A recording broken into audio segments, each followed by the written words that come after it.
movement from busyness, from doing, from thinking, maybe shopping, and a movement towards stillness, a movement towards some silence, and a movement towards some inner calm and clarity.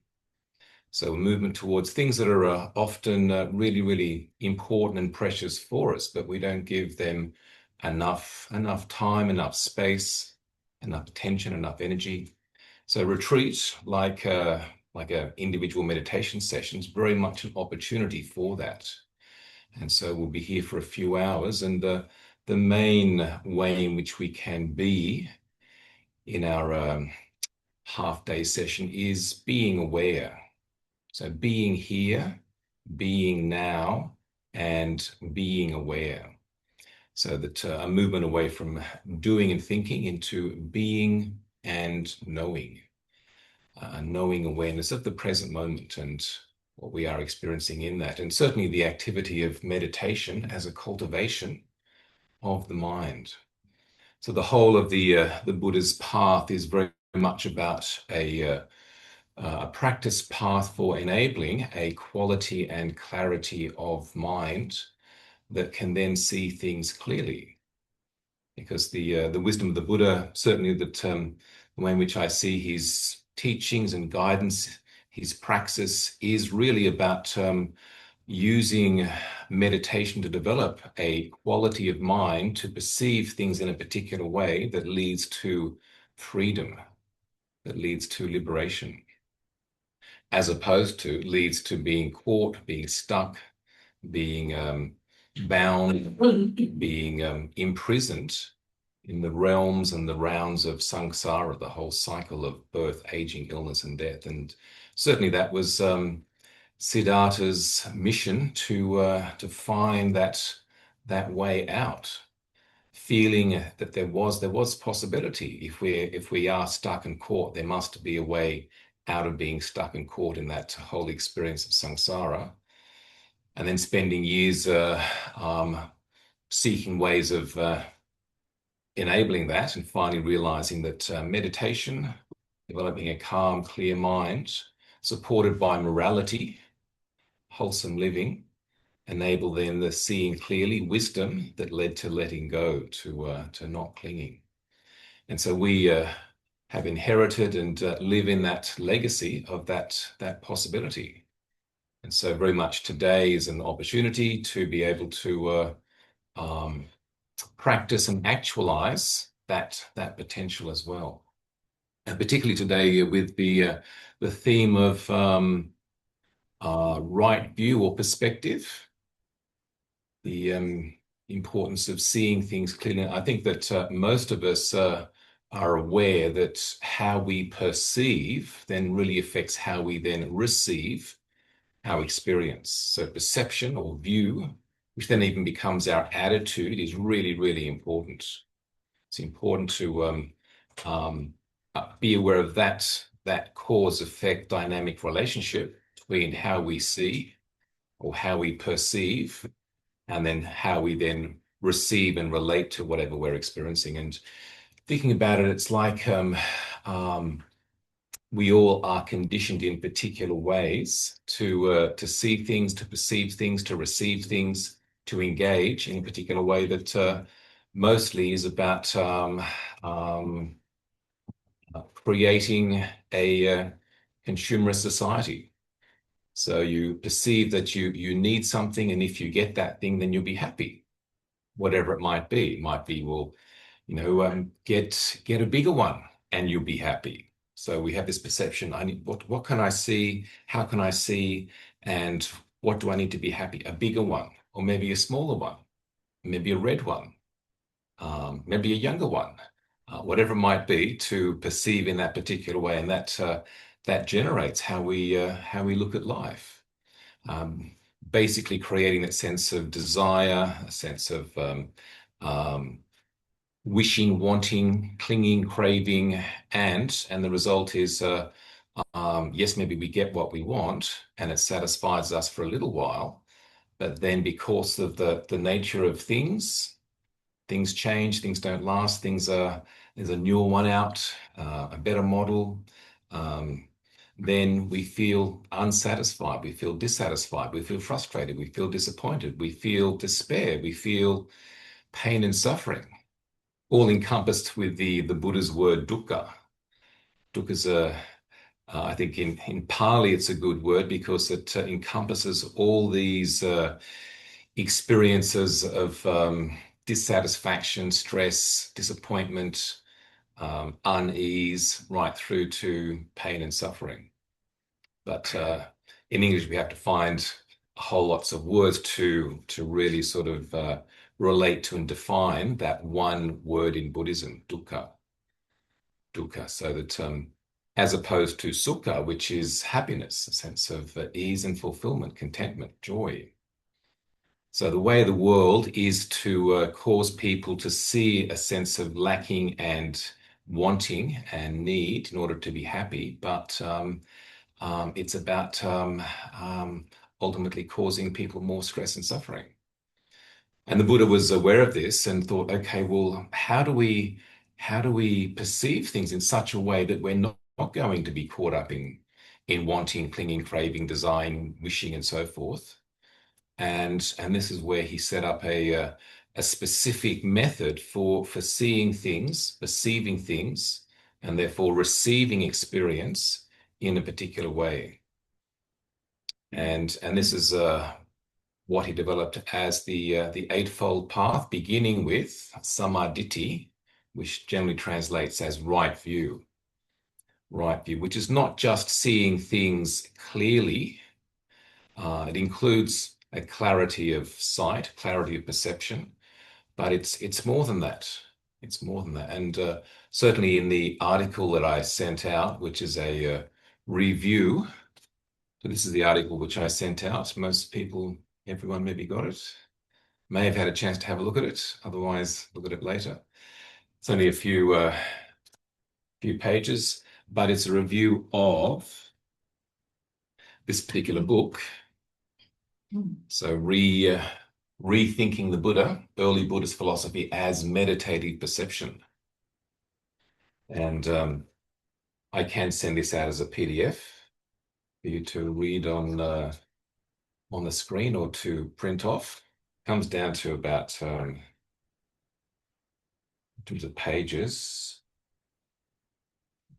it's about nearly 200 pages. But I think that this book by Eviatar Schulman really is a very clear-minded, realistic, and wise look at the Buddha's teachings, particularly with regards to the right view and what the Buddha was talking about with regards to right view. And specifically, when we look at the Eightfold Path, the practice path in Buddhism, right view is seen as an understanding and appreciation of the Four Truths, often called the Four Noble Truths, which are on the chart just here. And Schulman points out that based upon studying the Pali language the Buddha used, based upon studying the various scriptures that were given at that time, that this whole way of perceiving was not so much a way of perceiving in a general way everything is suffering, Four Noble Truths, everything's suffering. There is a cause of the suffering, there is the ending of the suffering, there's a way or practice path leading to the ending of suffering, which is the Eightfold Path, eight-factored practice path, but that the Buddha was using this as a particular way of perceiving experience, not all experience, but the experience that you were having at this time. So subjective experience, to perceive it in a particular way, to create a neurological brain, mind perception in order to let go and not be caught up clinging, craving, wanting, desiring, lusting after things that ultimately aren't going to be fulfilling, that are going to be a source of distress for one. So it was training the brain to see in a particular way. So it becomes a perspective, based upon a philosophical understanding a philosophical perspective, more than just a philosophical knowledge, but philosophical perspective to be used as a meditative way of seeing and perceiving things, particularly in meditation. And Shulman in his book talks about the Buddha's prescription for the whole practice is basically meditation. Yes, we know the Trinity, practice Trinity, morality, meditation, wisdom, but morality, living in a wholesome, ethical way, is to live in such a way the mind isn't caught up in stress, distress, overwhelm, confusion, so it then easily becomes calm through meditation. And then the meditation helps us to then see things more clearly as an approach to letting go, not clinging. So developing the insight wisdom that lets go. And particularly the meditation of samadhi, so a collected concentration of mind. And more specifically, the 4 deeper meditations called jhana, absorption meditation. And interestingly, in his book, he points out that people may critique this, saying that in deep meditation, then there's no thought. Well, he says yes, but there's an awareness that's there.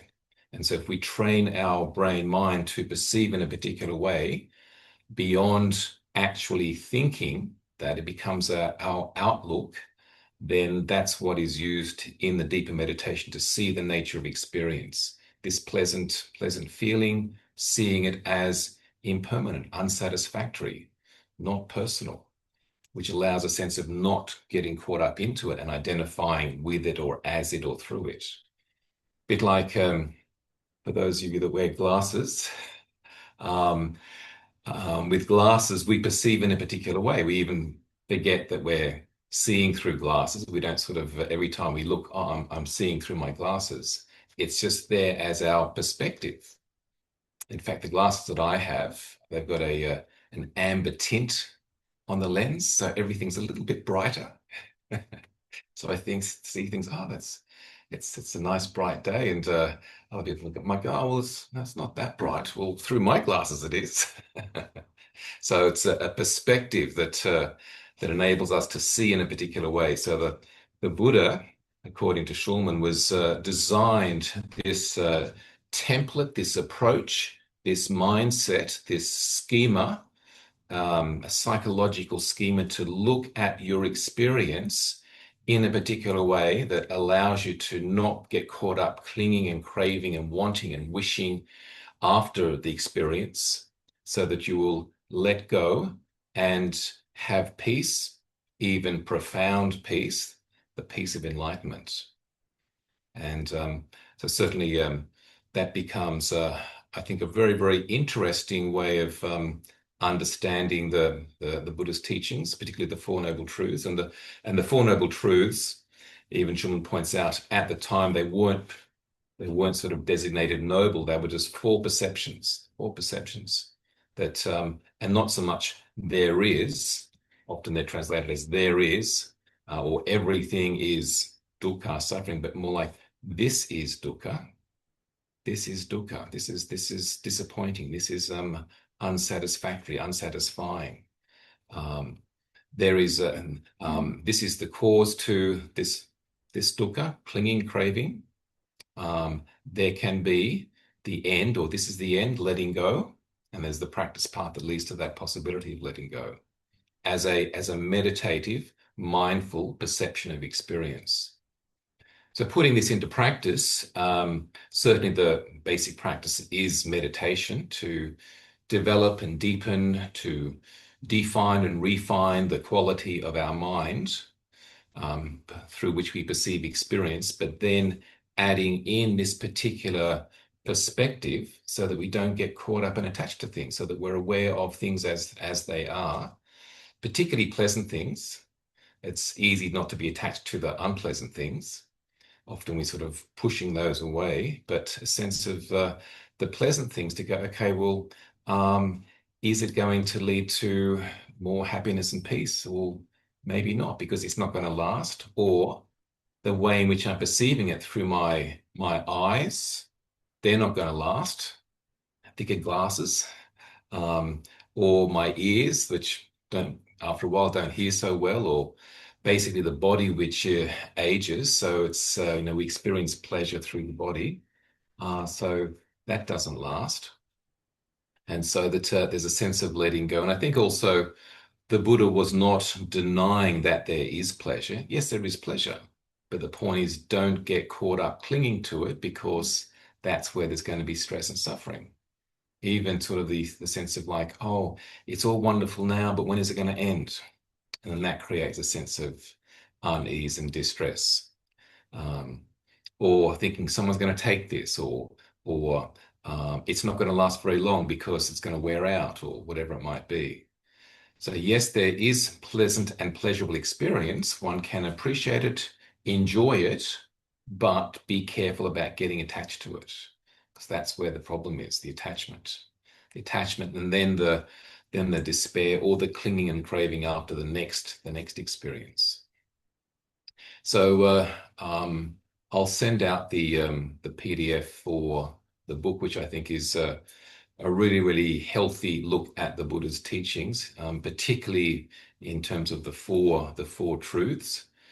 A real sort of fresh rethink, as in the title, of rethinking the Buddha, and based upon current understandings of the Pali language, and I guess also based upon what other scholars have been saying over the last couple of hundred years of Western translations and of the Buddha's teachings, to be able to go, okay, well, is that correct? Or maybe they've mistranslated that, and to have a more realistic understanding, and then practice. It's always about the practice of these teachings for the purpose of realizing freedom, full and final freedom. So our session today is very much about enabling the possibility of our minds, mindfulness, calm and clarity through meditation, and also appreciating the fact that how we perceive things then affects how we then receive things, and how we perceive is based upon also how we conceive or think about things. So our view based upon our conception. So concept, percept, recept, or conception, perception, reception of experience. And to enable that in a more conscious, mindful way, rather than just being caught up in the default of push away what you don't want, try and get more of what you don't have, and then you're going to be happy. Which is, again, that's the marketing of the Western world, so to speak. And if we're looking to have a more wise, wisdom-based approach to the experience of our life, and be able to live in a more mindful, conscious way, then this becomes possible. We'll have time for some questions after our tea break. So we'll have a tea break about 11:30, and then have some time for some questions. And before that, we'll, as we usually do on retreats, we'll have like a 30-minute sitting, and then a 30-minute walking meditation, then another 30-minute sitting. And if you do want to sit longer rather than go out for walking meditation, that's fine as well. But certainly we'll break the sitting up for those that like to do some walking meditation. We've been blessed with a pleasant day outside, and that's just a perception. People that wanted rain are disappointed and upset. We do need some rain. The grass on the other side of the house is all brown. But very, very, pleasant for being able to be outside and do some walking meditation. So with that, if you haven't been here before, certainly welcome. But using the outside on this side of the house and the other side of the house for some walking meditation along the paths as well, underneath the carport awning, and also the car park down below, space there for walking. There's a track, a bitumen track that goes up to 3 neighbors' houses. So don't walk on that, because sometimes they race up or down. So, but otherwise there's a little grassed track on the other side of the house down below. That's another place you can do some walking meditation. And with that, it's about just taking a space which might be between 10 and 20 meters long, and pacing back and forth, and looking down at the ground about 1.5 meters ahead, hands in front or behind, and being mindful of the movement of the legs, the placement of the feet as we walk. And we can even have the mental mantra in the mind: lifting, placing, lifting, placing, lifting, placing, lifting, placing. When you get to the end of the distance, stopping, stopping, turning, turning, turning, and then lifting, placing, lifting, placing. So a meditative, mindful, usually slower than your normal pace, walk back and forth to help to collect and concentrate the mind, to then add on to the sitting meditation. Often people find, having done some walking, the mind is more collected and grounded for the sitting meditation. When I was a Buddhist monk, which I was for 11 years, I probably would have done as much or even more walking meditation than sitting meditation, particularly in Thailand, because just sitting down it would get quite hot. If you're out walking a bit, there may be a bit of a breeze. And if sometimes you'd even walk a bit fast, try and keep ahead of the mosquitoes. Uh, but then after having done some walking, come and sit under one's mosquito net, which would make it a bit hotter. The air wasn't flowing through so much. So walking meditation was a nice thing to do, particularly all the monks had their little hut in the forest jungle and a path cleared out for the walking meditation. So here we, much easier than being in some tropical jungle, watching for the soldier ants, that eat raw meat, like raw feet that are crossing the path, or the scorpions, or the tarantulas, or the centipedes that were about 30 centimeters long. So it's fairly tame out here, but still wear shoes if you've got sensitive feet. So let's settle into our morning with a meditation sitting. If you need to stand and stretch for a minute, do so. Been sitting now for about half an hour.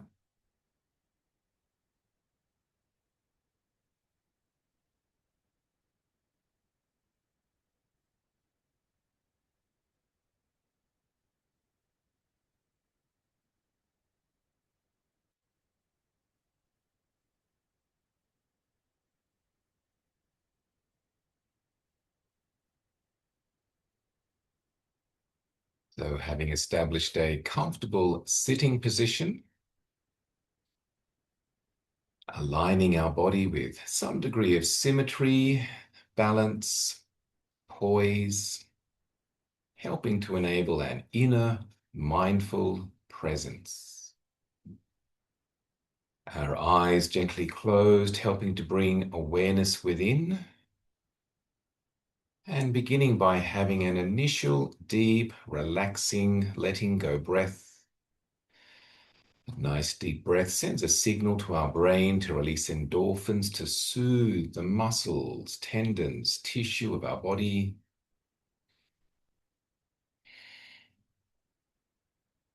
And the outgoing breath is also a psychological symbol of letting go. So breathing out, letting go of stress, issues, worries, concerns. Moving the mind away from the ways and worries of the world, roles and responsibilities. Giving ourselves permission to be on retreat, a half-day meditation retreat. Being here, just here, being now, just now, being aware, just aware. Settling into the present moment, using our breath as our reference point for the present moment, appreciating that we can only ever feel and experience a breath in the present. Breath awareness helps to align mind and body together as one in the present. But before focusing on the breath, as mindfulness of breathing meditation, just relaxing awareness into the body, feeling into our body, arriving more fully into our body.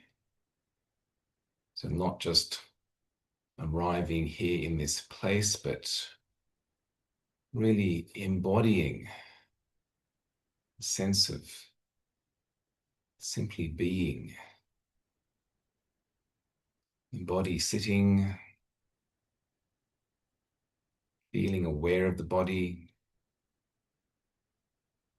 particularly noticing a few contact sensations, feet connecting with the floor,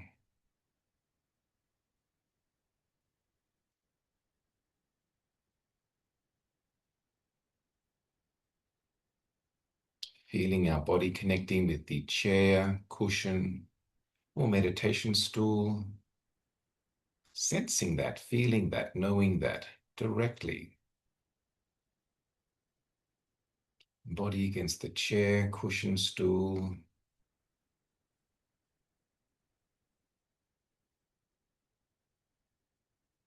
And then mindfully sensing where our hands are, making sure they feel comfortable, adjusting them if we need to.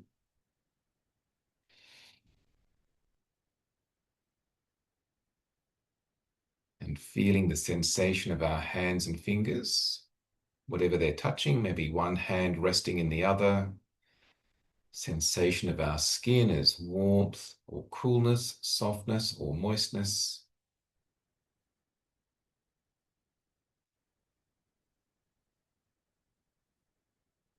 Maybe feeling the fabric of our clothes against our hands and fingers.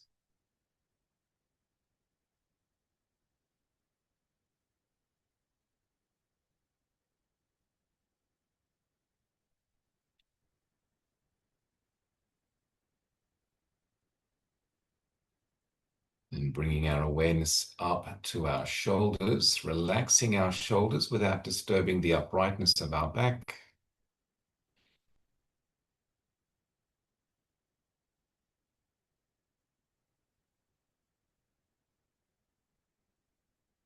Relaxing the chest area so we can breathe freely. Lungs can expand fully. Relaxing the chest area. Relaxing the abdomen belly area so our diaphragm can also extend fully, aiding in breathing. Relaxing the abdomen belly area.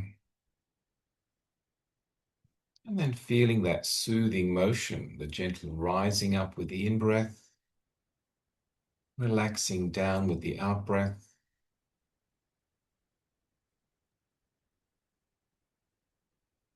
Letting our body find its own natural rhythm and process of breathing.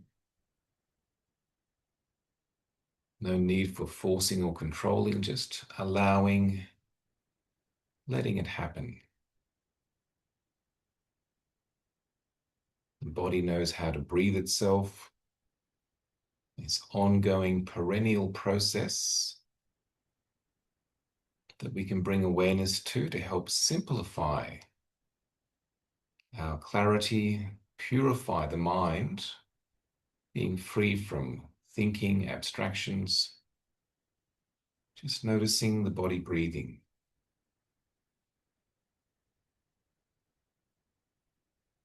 Maybe also perceive the air connecting with our face, sensations on our face, a sensitive area, and even refining awareness to perceive light coming in through the closed eyelids. Some degree of lightness, brightness, color, patterning, or blankness. And even looking into that lightness, brightness, blankness through the closed eyelids.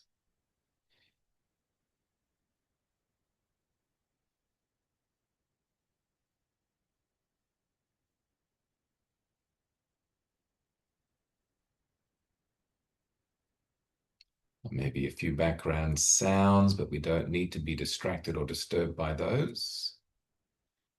Particularly also the internal mental sight or sound of thoughts, choosing to not engage into the activity of thinking,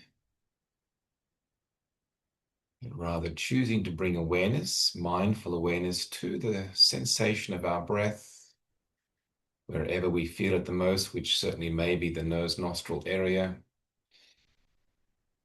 Feeling the breath flowing in at a particular point and then flowing out past that point. So directing attention and sustaining attention to that point of sensation of the breath. Letting our body find its own natural rhythm and process of breathing. And if you like, you can also look through our closed eyes into the space in front, into that lightness, brightness. And if it's helpful to use one or two mental, meditative words in the mind with each breath, whatever you feel comfortable with, but for example, calm on the in-breath, ease on the out-breath. Calm, ease, calm, ease, calm, ease. Exercising attention, developing focus, collectedness, concentration, and inner calm ease. Always returning our attention back to the breath if it becomes distracted.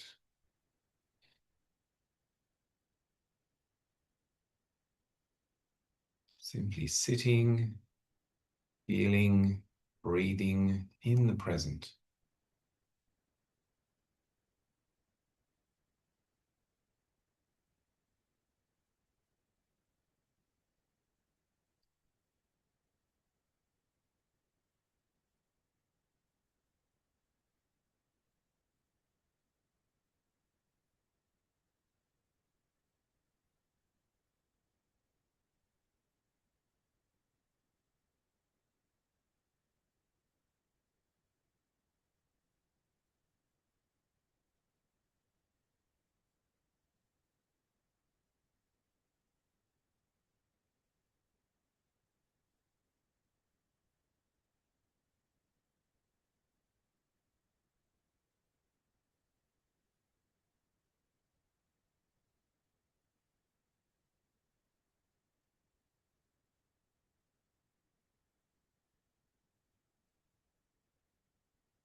Sitting, sensing, savoring the present moment through each mindful breath, mind and body aligned in the present.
Just noticing if the mind's got caught into some thinking, and if so, gently retrieving our attention and returning it back to the present, connecting with each breath in each present moment.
Be sitting, being, breathing, knowing, each mindful breath nurturing, nourishing mind, body, and being.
Just a few more minutes left in our meditation, maintaining our focus, feeling, knowing each breath, letting the mind settle into inner calm, clarity, peace, and presence.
Just before ending this meditation, inwardly reminding ourselves to try and sustain as much of this calm, mindful awareness, keeping that going on into the ongoing moments, minutes, hours of the day and evening, keeping our mindfulness going.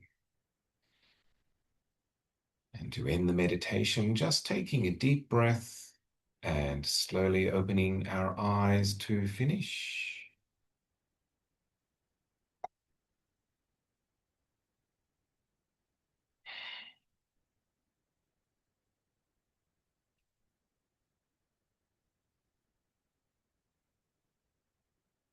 So mindfully moving into some walking meditations if you wish, mindfully changing the posture, mindfully going outside, finding a space. And those of you that are online, connecting maybe from home, can find a space at home to do some walking meditation.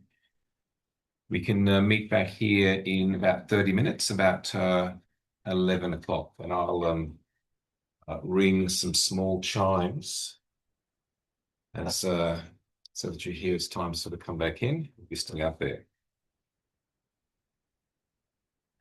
So enjoy some nice walking meditation.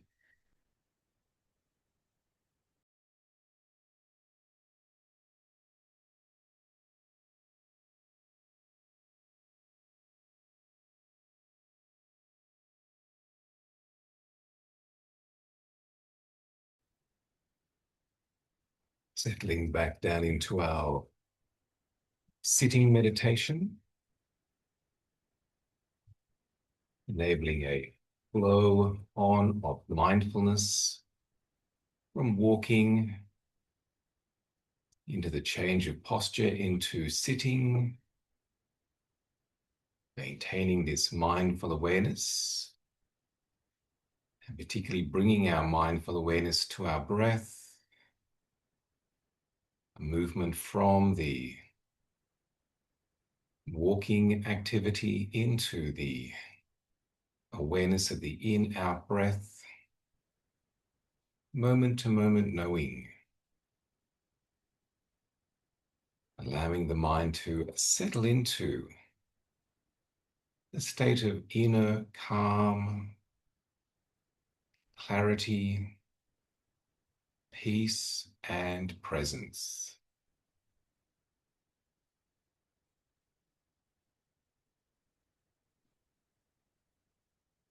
Putting in right effort, energy plus intention, creating effort to attend to each individual breath with this objective, receptive knowing.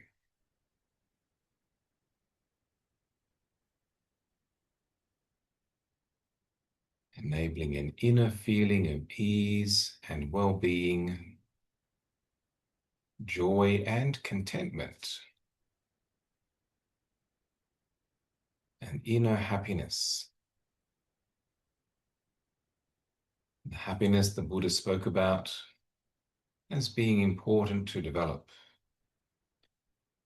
The happiness of a calm, clear mind,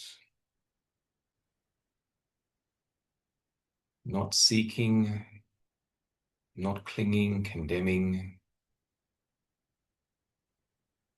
but the happiness of inner peace, the happiness that comes from letting go, relinquishing, renouncing, letting go.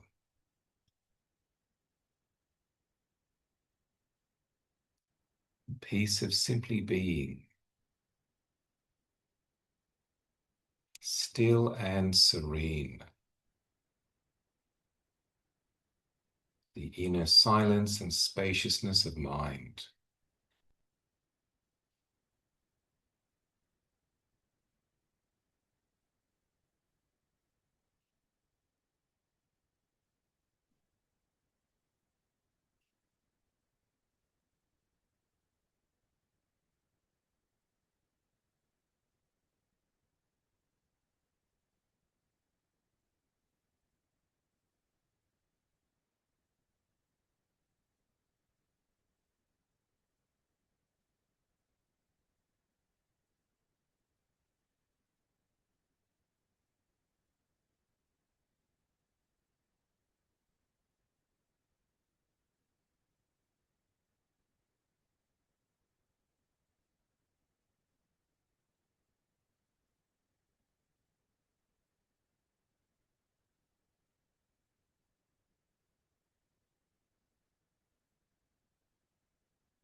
Just before ending this meditation, inwardly reminding ourselves to try and sustain as much of this calm, mindful awareness, keeping that going on into the ongoing moments, minutes, hours of the day and evening. And to end the meditation, just taking a deep breath and slowly opening our eyes to finish.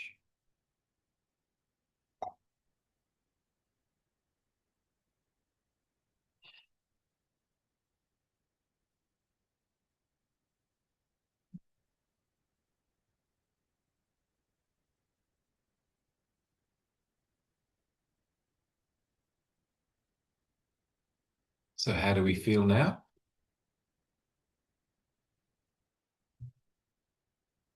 Good? Yeah. Present? Yeah. Settled? Good enough?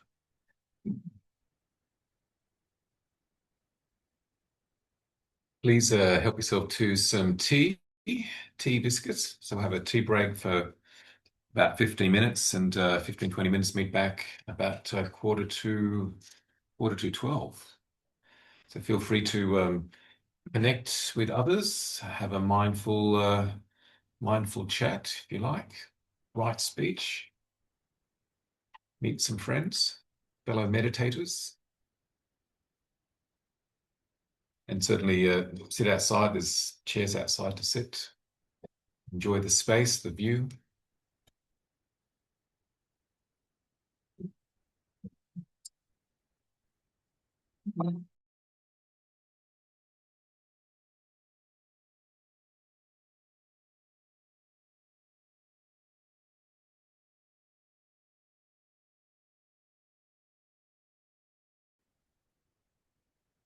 A cursory look at the Buddha's teachings shows that it seems quite complex, quite involved, but the more we look into what the Buddha actually said, what he prescribed as practice, it becomes more and more simplified.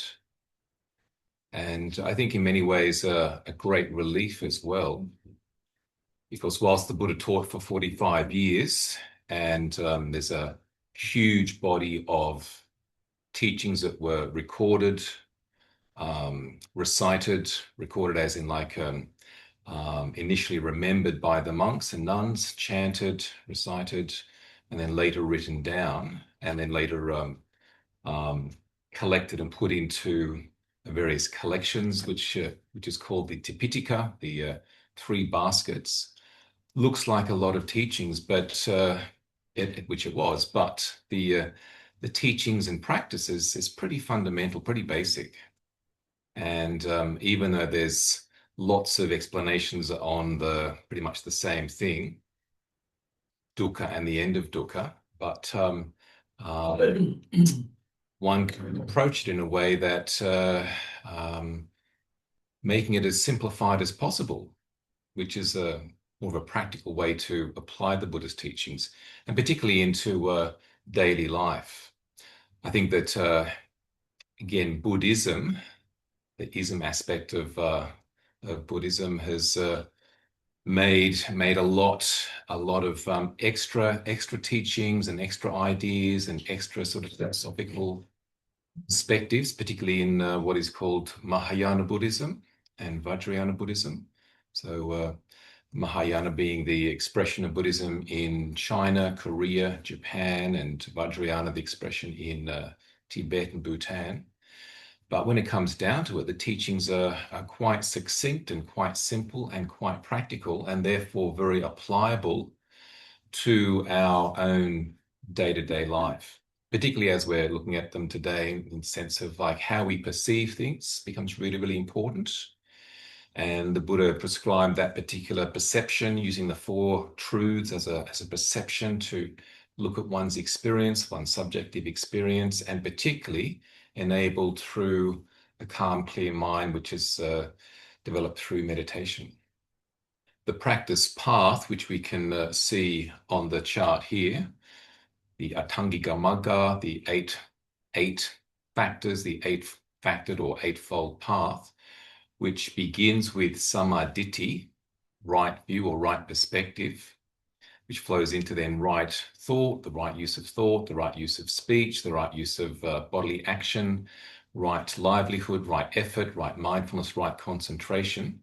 So ending in right concentration, Sama Samadhi.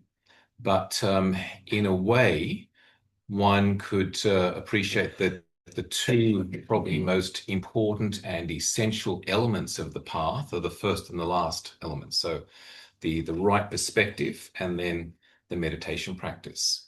Because if we have the right perspective, then we're naturally going to use right speech and right action and engage in right livelihood, and then the right meditation side of things includes then the right effort, right mindfulness, and right concentration itself. So those two elements, right view and right meditation or right concentration, become the main things that we're developing and engaging upon. The path then is encompassed in all of those.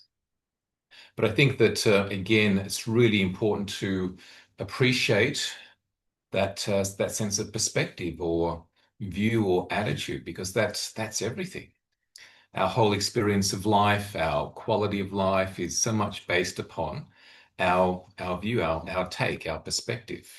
And that's something which we can actually have some control over and not just adopt or take on some default approach, which comes from family or upbringing or from social group or social media or other things. But it's like, okay, well, what's the right way of looking at things? Which will produce then a particular healthy outcome, and in Buddhism, the outcome of clarity of mind, peace of mind, and freedom. And so that perspective is the perspective of being able to see things in their reality and to let go of being attached to things. Holding where appropriate, but not clinging or grasping. It's a bit like picking up a mug. One needs to hold it and hold it rightly, but not be attached to it. Otherwise, it's difficult to put it down because I'm attached to it and I want to hold on to it. And but just holding it rightly and knowing when to put it down, how to put it down, letting it go, making use of it in the right way. And that's how we ideally engage experience. Take up, hold, don't cling, don't be attached, let go, put down when one needs to. Because as the Buddha said, everything is subject to change. Sabbe sankhara anicca, all things are impermanent. Because they're impermanent, sabbe sankhara dukkha, they have that element of being unsatisfactory or unsatisfying or a cause of disappointment because they do change. And because all things change, then there's no permanent me to be found in these things, particularly body and feelings and mental states and memories and even consciousness itself. So that these things are in a state of flux, so there's no permanent me to be found in them. Me is an idea that can be used as a convenient designator for relating to others. So the sense of me, self, I, give it a personal pronoun, and in terms of relating to other things. But what me is made of is nothing static, stable, or enduring. And so the Buddha's wisdom helps us to appreciate that, which again is also part of the non-attachment even to that idea of myself. But in terms of what we're looking at today, particularly in terms of the view, that right view as a good understanding, appreciation of the four truths, then and then applying that in terms of how we then approach experience.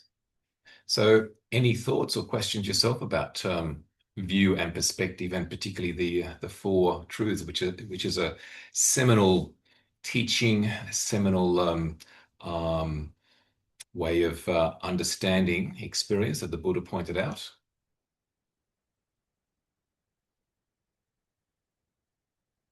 John, I have a question. Mm. The reading that you sent out by email, is the suggestion that the author makes that the Buddha may have, rather than coming up with these ideas intellectually, more experienced them firsthand. So I think it was the philosophical perspective of experience, and then perhaps upon reflection, then was able to understand that. And then share this. Very much so. Yeah. So it's a practical, self-understood approach to experience, which is then seen as a helpful template to look at experience through subjective experience. So my experience of things, to then see that the true nature of things is to change, and therefore they're going to be a source of disappointment and maybe even at times despair, and also to help not get caught up clinging and holding and grasping, which then causes more suffering. So to see things as having that potential for disappointment or stress or suffering. And so if that becomes like an approach, and it's like we're conditioning the brain to look at things in that way, so that we don't then get caught up getting overly excited and clinging, grasping, and then suffering because things change. So it's a real applied philosophical approach. But very much in the case of the Buddhist teachings, it's about try it out for yourself. See if this works for you. Don't just take it on hearsay, but test and try it for yourself, and then realize the reality of that for yourself as well. So I wondered about that, whether, intellectually understanding, the truths. So it's almost like it's a template, but it's very intellectual. So it seems to me like, to really understand this, we need to have, in a sense, a similar experience to what the Buddha had, was to experience these things directly. Yeah. Which can be experienced in meditation when the mind is very calm and clear, or even just in regular life.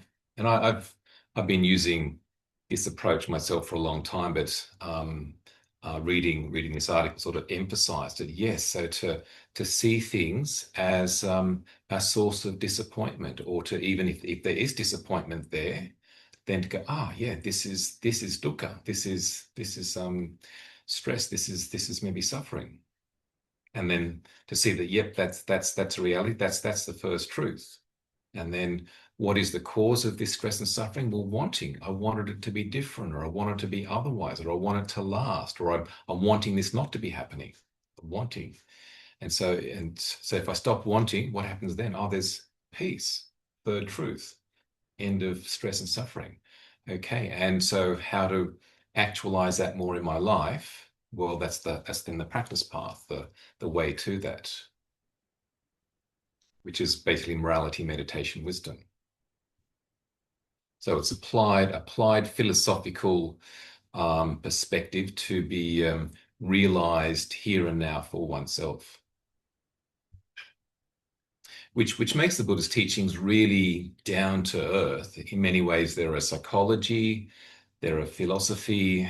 They also relate to how we engage with others, a sociology, and in that, it's beyond any type of belief or faith-based approach. It's about this is a practical way of looking at life and experiencing life, experiencing yourself, and reducing stress and suffering to the ultimate sort of potential of full and final freedom, enlightenment, nirvana. Wouldn't that be nice?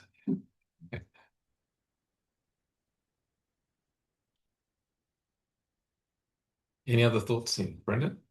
Yeah, John, just reflecting also on the recent discussions we've had about, being a Buddhist, or, practicing Buddhism, and, been reflecting on the fact that, it's quite popular within the West now to meditate, to be mindful, but maybe not so much the moral foundation of the right view. Whereas, yeah, I see it as very interconnected, like you've just pointed out with Eightfold Path, that without that foundation of right view and living in a moral way, then you're not going to achieve those depths of concentration and stillness, because there's all that wanting, clinging, memories, regrets, because I haven't been living with right views. So, I think I started out being interested in meditation and mindfulness, but then the interest in Buddhism came later. And as the more I meditated, the more I've read and learnt and come to the Thursday sessions and the retreats. It's okay, they're all connected. You can't really just have, I mean, you can have meditation and mindfulness on its own, but it's not going to be as fulfilling as if you practice the entire path.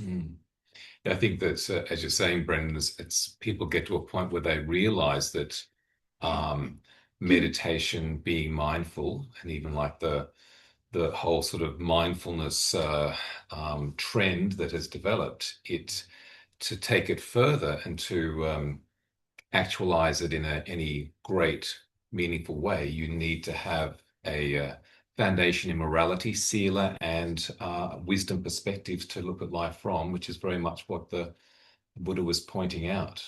So it becomes a whole way of being, a whole way of life. It's not just, oh, I do mindfulness. It's like, well, I do Buddhism, or I do mindfulness, I do meditation. It's like it needs to become, I am mindful, I am meditative, I am engaging sort of a Buddhist wisdom approach to life as a way of being. Then it becomes whole, it becomes lived. Not just again, an interest type of thing that you might do on a Thursday night. No. Bit like in yoga, Patanjali, eight limbs of yoga, eight sort of teaching was it's a way of life, a whole process. It wasn't just, oh, go to a class in some fancy lycra and with a great new water bottle and do some exercises and then tell your mates on social media about it. It's like it's a whole way of being. It's an approach to life, which then becomes transformative. And as the author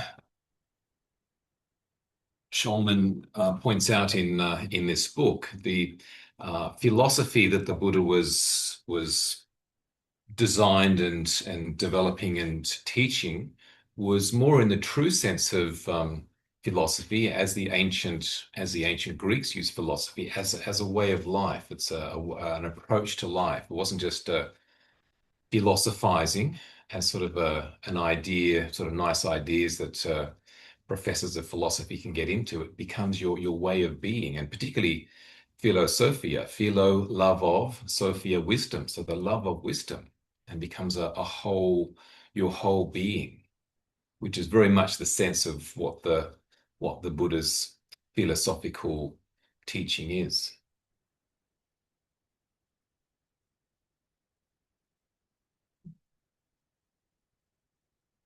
Anyone find the reading that I sent out a bit challenging?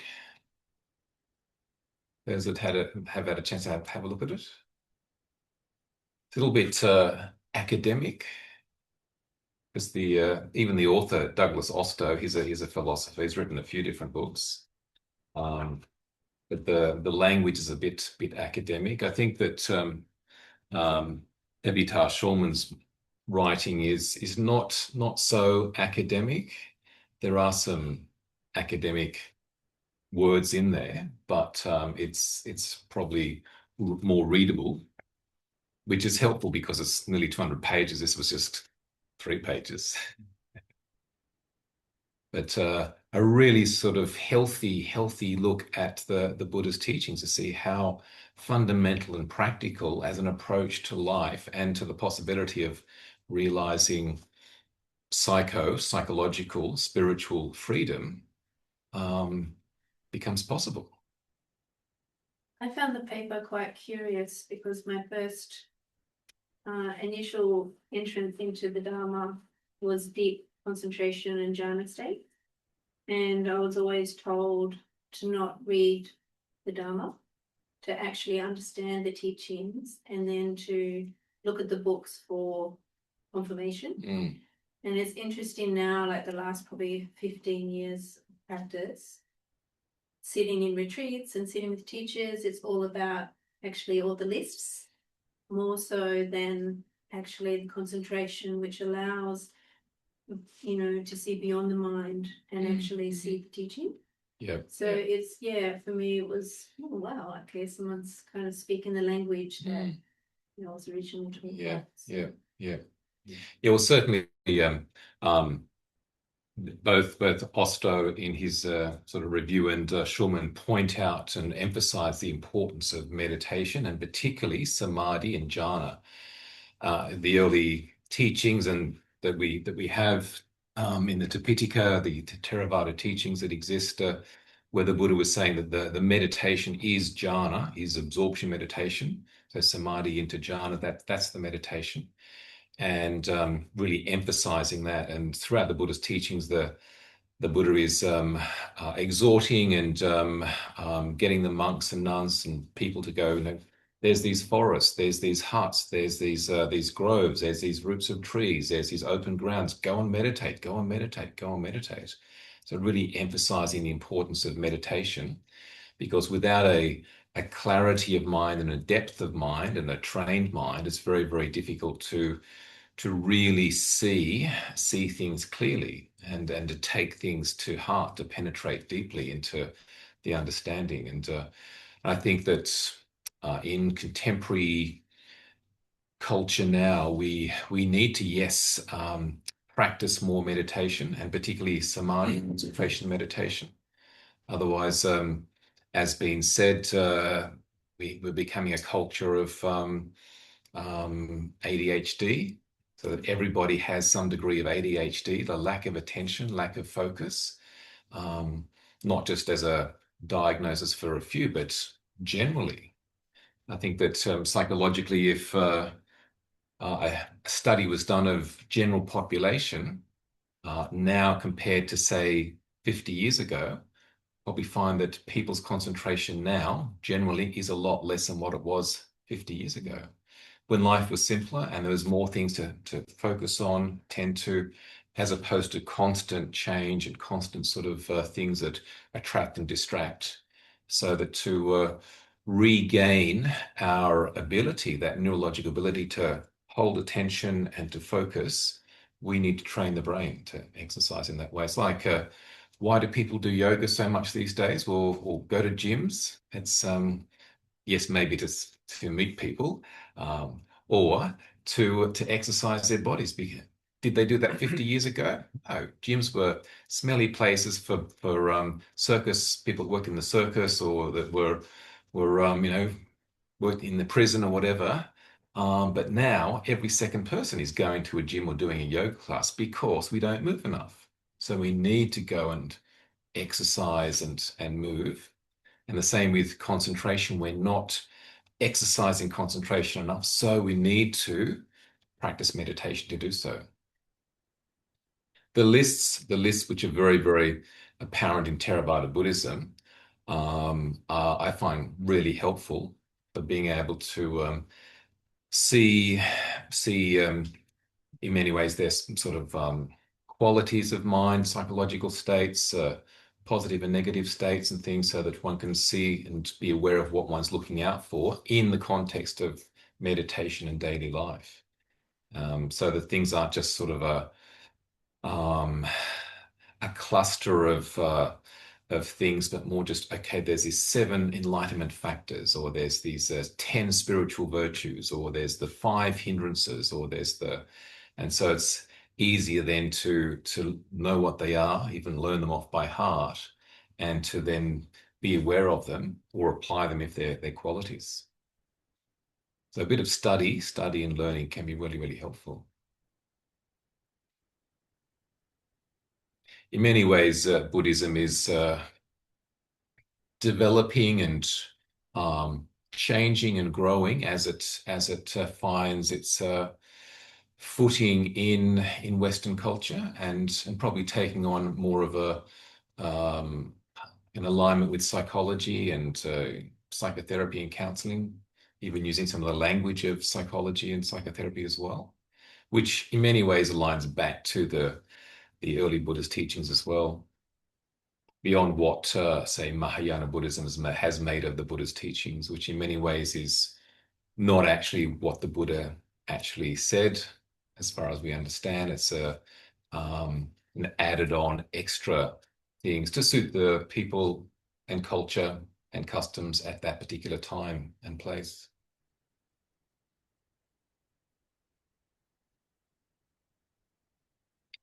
Justin? Reading that article, I thought was a really interesting article, and it sort of reminded me of the limitation of language and how difficult it is to study something that has really at its core is a direct experience, is a kind of embodied process. So I thought it was a really interesting point around the translation of there is suffering, and that if that is pronounced in a certain way, it becomes an intellectual idea. There is suffering, there is a cause of suffering, there is an end of suffering, and that review pointed to that maybe what the Buddha meant was this is suffering. Yeah. This is the cause of suffering. So coming from that direct experience that Daniel was talking about, it's like, this is it. This is the experience. This is the cause. This is the end. And this is what works as a process to end suffering.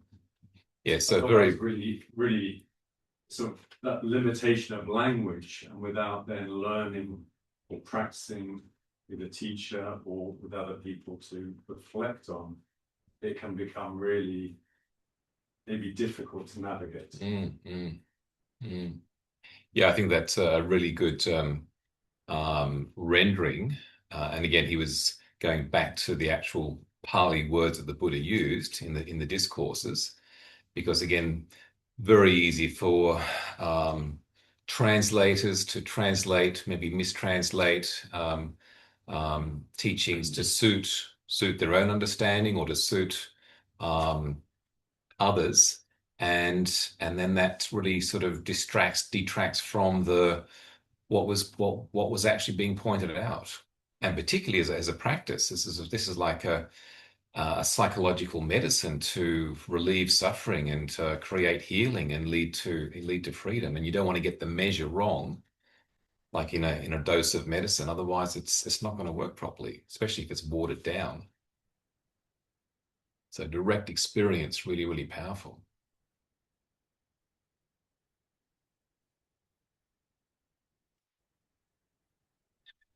This book here in the conclusion, thought maybe just to read a little bit of the conclusion.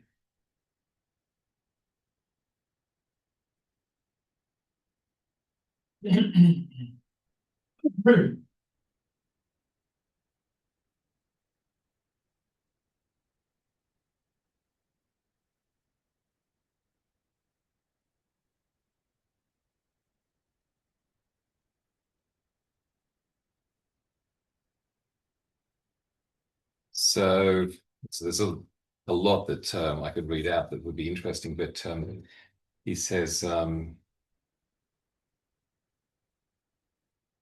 one central element of my thesis may seem fundamentally counterintuitive, at least in respect to what I have perceived to be deeply entrenched Buddhist intuitions.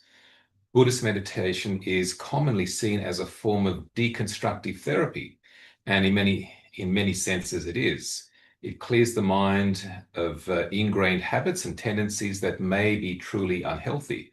But at the same time, the meditative practices we discuss, specifically those that relate to the meditations on mindfulness, no less condition or recondition the mind. In Buddhist meditation, one must know what to see and how to see it. In order that Buddhist philosophical thinking may truly function as liberating wisdom in meditation, it must turn into a wisdom that is part of the very way the mind perceives and spontaneously interprets its own experiences. Buddhist wisdom is thus not a naked perception of things as they are. It is rather a carefully architectured understanding that is studied and practiced so that reality is seen to correspond to it. This eye of wisdom effortlessly perceives its objects as dangerous, fleeting, and as potential reference for self-grasping. It thus allows for a liberating emotional detachment. So again, it's quite practical in what he's actually saying. Further on, he says, we thus attain a sharper vision of the Buddha and his teachings. At least we reach a more reliable presentation of the way the authors of the Pali discourses perceive the Buddha. The authorial or editorial voices behind the literary Buddha of the Pali canon were interested in detachment and sought ways to transform the mind so that it would live detached. Their Buddha entertained a philosophy that had deep metaphysical commitments, but at the same time, the theoretical aspects of this philosophy were secondary to the practical aim of restructuring experience. In the truly detached mind that entered the profound meditative space of samadhi, awareness to Buddhist truth was enhanced. In this state, the Buddha awakened to a realization he could call liberation.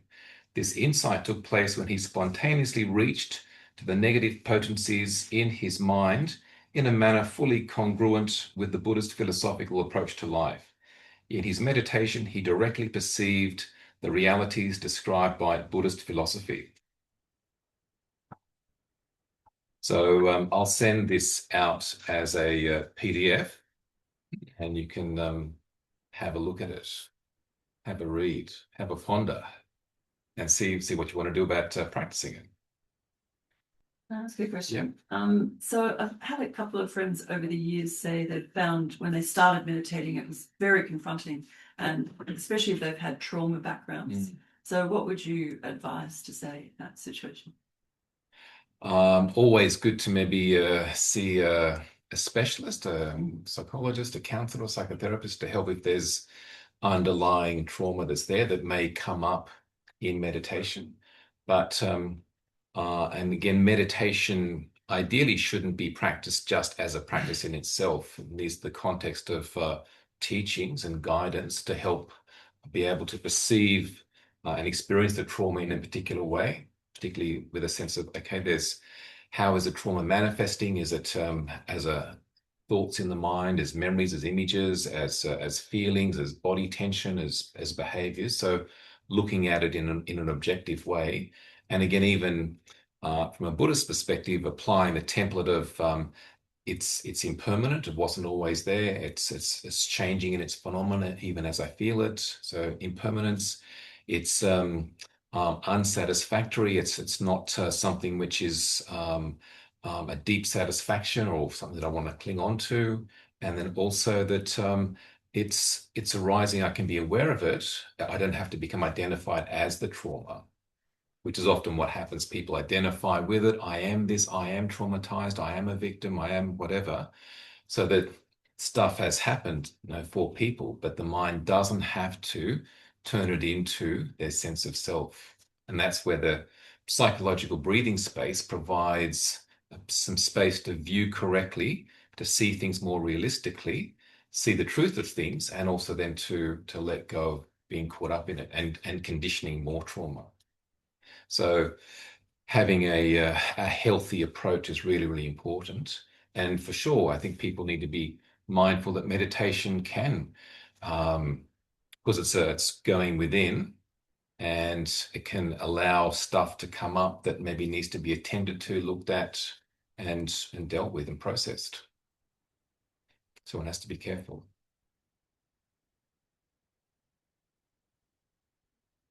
Shall we do a short meditation to finish up with our dedication and merit as well?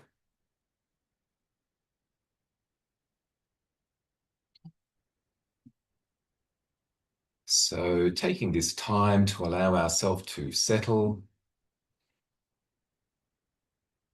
Settling in, settling down, relaxing back into being. Appreciating this potential of meditation, wisdom perspectives and practices,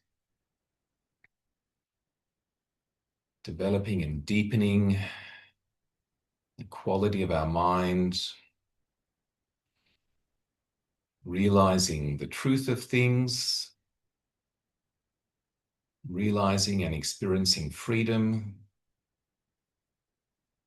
being an example, being a blessing to others, even being able to share our understandings with others. A great gift of the Dhamma, gifting our way of being and understanding to others. So simply sitting, being, breathing, and feeling good within ourself, so to speak, mind-body complex, having spent this morning, this half day here, practicing meditation, sitting meditation, walking meditation, sharing some ideas and comments and questions, sharing in this collective energy, this community, this Sangha.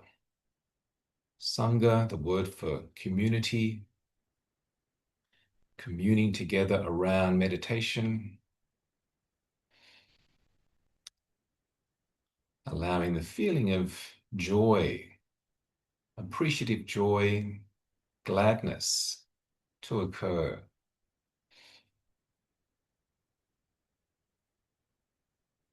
Sitting, breathing, being, feeling that sense of contentment and joy within oneself for having made the effort to be here. One of the most wholesome things a human being can do is to cultivate the quality and clarity of the mind through meditation.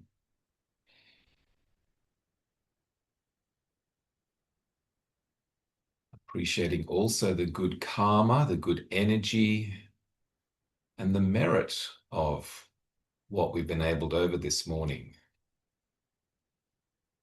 And also appreciating the possibility of sharing that merit, that goodness, as an energetic quality with others, the gift of merit, the dedication of merit. So if there is someone that we'd like to share that merit with, the merit that we've created over this morning, that goodness, one or a number of people, then bringing them to mind, seeing them in our mind's eye,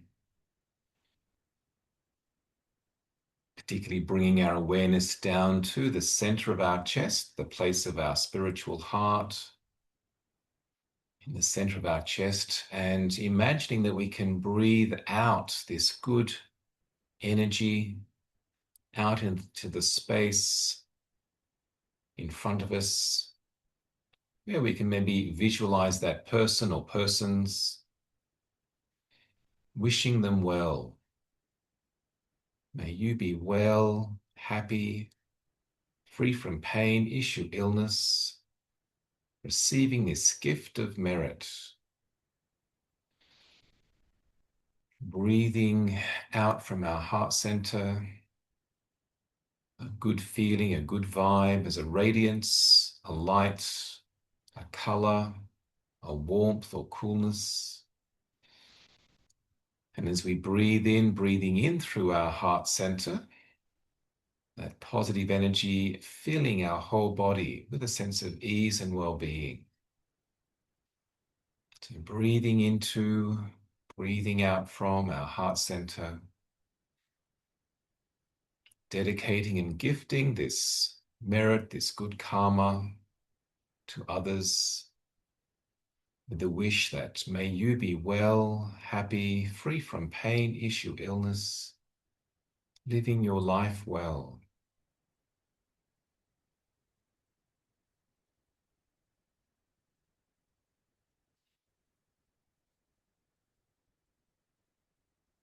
And wish to particular individuals or even to animals that are pets, friends, animal friends.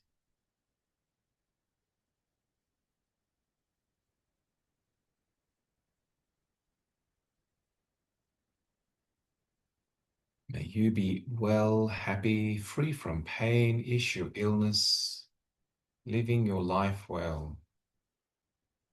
As we breathe into and out from our heart center.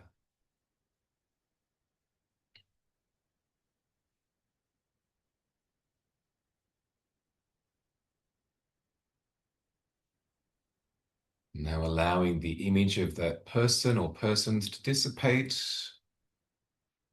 as we bring awareness to everyone that's been here this morning, part of this day. A few people have had to leave early. But a sense of sharing this goodness with everyone here. It's been part of our morning. Breathing out the good vibes, filling the room with this good energy. The wish of may you all be well, happy, free from pain, issue, illness, living your lives well. Breathing out, giving, and breathing in, receiving that good energy from others.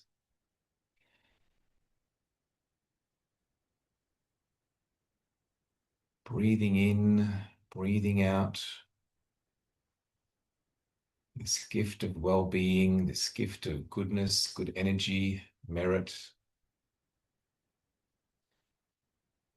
May you all be well, happy, free from pain, issue, illness, living your life well.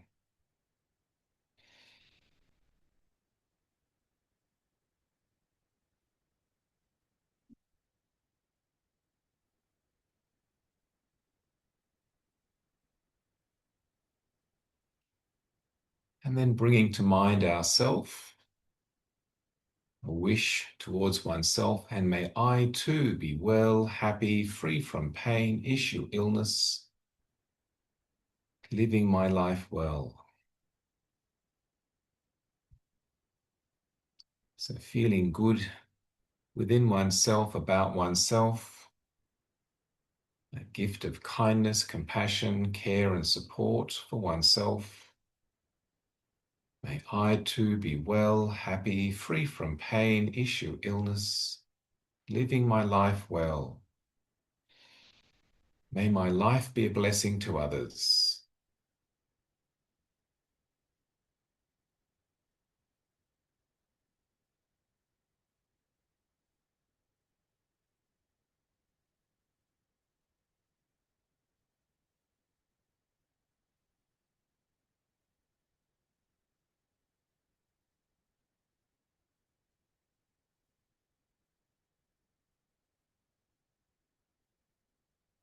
When you feel ready to end the meditation, just taking a deep breath and slowly opening our eyes to finish.